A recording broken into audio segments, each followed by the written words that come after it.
je pense toujours à la phrase du roi Hassan II qui dit « Le Maroc est un arbre dont les racines puisent dans l'eau du fleuve Sénégal et dont les feuilles bruissent à la hauteur du delta, par exemple, du détroit de Gibraltar. » Donc c'est vraiment tout à fait, l'image est tout à fait ça, parce que à travers l'histoire, le Maroc s'est étendu du fleuve Sénégal jusqu'à Saragosse, jusqu'aux Espagnes, jusqu'en Andalousie.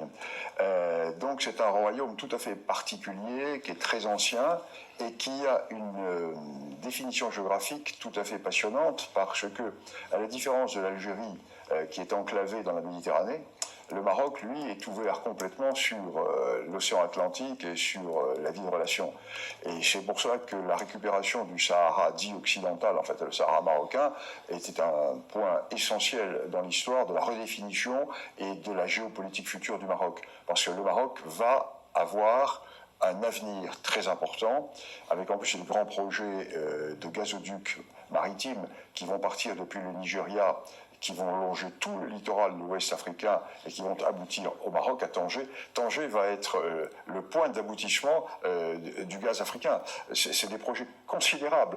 Il y a une géopolitique complète qui est en train de se redéfinir. Et on voit d'ailleurs bien les grandes puissances qui sont en train d'abandonner l'Algérie et qui se tournent vers le Maroc, car le Maroc est un pays d'avenir, s'il n'y a pas de problèmes sociaux.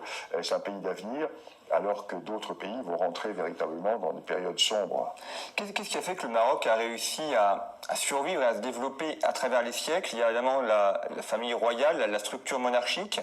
Est-ce qu'il y a d'autres éléments aussi qui lui ont permis de tenir son territoire, avec les vicissitudes, évidemment, le territoire a évolué, et de perdurer aussi à travers les siècles? C'est un des États les plus anciens en Afrique. Oui, État et monarchie. La monarchie marocaine. Parce que les frontières du Maroc ont énormément bougé en fonction de l'histoire. À l'époque des Almohades, le Maroc contrôlait toute l'Afrique du Nord. À l'époque des Saadiens, le Maroc était installé à Tombouctou. Donc il y a eu des frontières, mais il y a une permanence de l'État. Et ceci est tout à fait original dans cette partie de l'Afrique du Nord. Je ne dis pas du Maghreb, mais de l'Afrique du Nord, hein, en général. Parce que le Maghreb, c'est la Tunisie, l'Algérie, le Maroc. L'Afrique du Nord, c'est l'Égypte, la Libye, la Tunisie, l'Algérie, le Maroc. Je crois que l'institution monarchique fait qu'il y a véritablement une union à travers les populations qui sont différentes. Parce que vous avez un vieux fond berbère sur lequel vient se rajouter un élément arabe. Et la fusion se fait à travers la monarchie. Et ceci est tout à fait original. C'est ce qui fait la grande originalité du Maroc. C'est pour ça que le problème berbère ne se pose pas au Maroc comme il se pose en Algérie. Parce que l'Algérie n'est pas un État, le Maroc en est un. Vous évoquiez ce qu'on appelle le Sahara occidental. On va justement y revenir pour comprendre pourquoi il est aussi important pour le Maroc.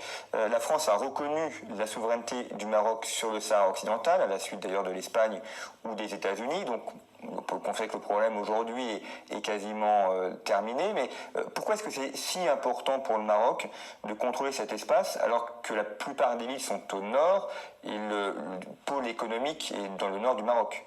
Mais le pôle économique va basculer en partie, pas basculer, mais va s'ouvrir également vers le sud. Tout simplement parce que le Maroc a été amputé par la colonisation. Il faut bien voir quels sont les pays qui ont souffert de la colonisation. Ce sont les vieux États. C'est l'Éthiopie et c'est le Maroc. Les vieux États, les vieux empires. Les autres sont des États artificiels créés par la colonisation. Et dans le cas du Maroc et de l'Afrique du Nord, du Maghreb, pardon, l'Algérie a été créée en dépeçant le Maroc. Et les Espagnols ont créé leur colonie du Sahara en dépeçant le Maroc également. Donc le Maroc a voulu récupérer une partie de son territoire. Il n'a récupéré qu'une petite partie.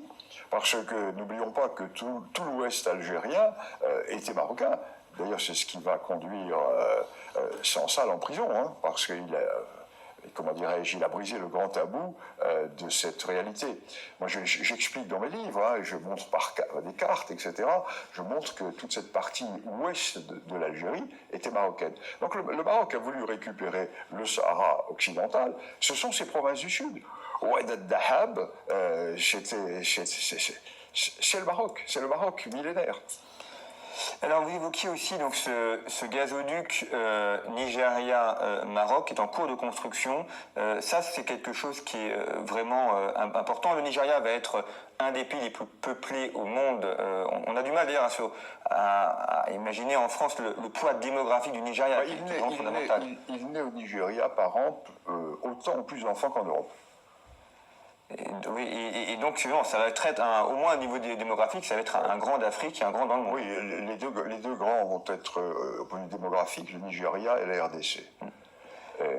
Alors le Nigeria, que c'est-il? Le Nigeria, l'Algérie, bien entendu, voulait que les richesses du Nigeria puissent traverser le Sahara pour arriver directement en Algérie, ce qui posait des problèmes géopolitiques impossibles. Parce que les richesses du Nigeria sont au sud, sont au bord de la mer, au bord de l'océan. Et un axe traversant l'Afrique de l'Ouest devrait passer par le nord du Nigeria, qui est complètement tenu par Boko Haram et par les zones djihadistes, traverser ensuite le Niger, une situation, et ensuite traverser toute cette zone du Sahara. Donc géopolitiquement, c'était pas possible. Alors le roi du Maroc fait un voyage il y a une dizaine d'années au Nigeria et a proposé cette idée au Nigeria. Et c'est une idée remarquable. Parce qu'une partie du gazoduc et du pipeline existe déjà. Donc il va être prolongé, il va longer tout le littoral de l'Afrique de l'Ouest avec un atout extraordinaire. C'est que quasiment tous les pays de l'Afrique de l'Ouest sont des producteurs de pétrole ou de gaz, mais des petits producteurs qui ne sont pas suffisamment producteurs pour avoir eux-mêmes leurs exportations par des pipelines. Or, ils vont se rattacher à ce gazoduc et à ce pipeline. Il va y avoir la matrice principale avec des dérivatifs, des dérivés, ce qui fait que toutes les richesses de l'Afrique de l'Ouest vont pouvoir être captées par ce grand gazoduc et ce pipeline va arriver le long de la Mauritanie et va arriver au Maroc. Va arriver à Tanger. Vous vous rendez compte? C'est extraordinaire. Alors, c'est en cours de travaux, ça va se réaliser. Hein. C'est un projet qui va révolutionner complètement la géopolitique de la région et qui va être une source d'enrichissement considérable pour tous les pays côtiers. Et là, c'est le partenariat marocain. Et ça, c'est le grand projet du roi du Maroc. Mohamed VI a eu ce projet visionnaire. Son père a eu le projet visionnaire de la récupération du Sahara occidental. Et son fils, lui, a le projet visionnaire de l'intégration du Maroc et de l'Ouest africain. Le Maroc reprend son rôle historique, qui était ce rôle de puissance, d'influence dans toute cette partie, avec un partenariat gagnant-gagnant. Et sans avoir le côté agressif de la politique algérienne, on en parlera tout à l'heure. Alors j'envoie à nos téléspectateurs un reportage de conflit qui a été réalisé à Tanger Med.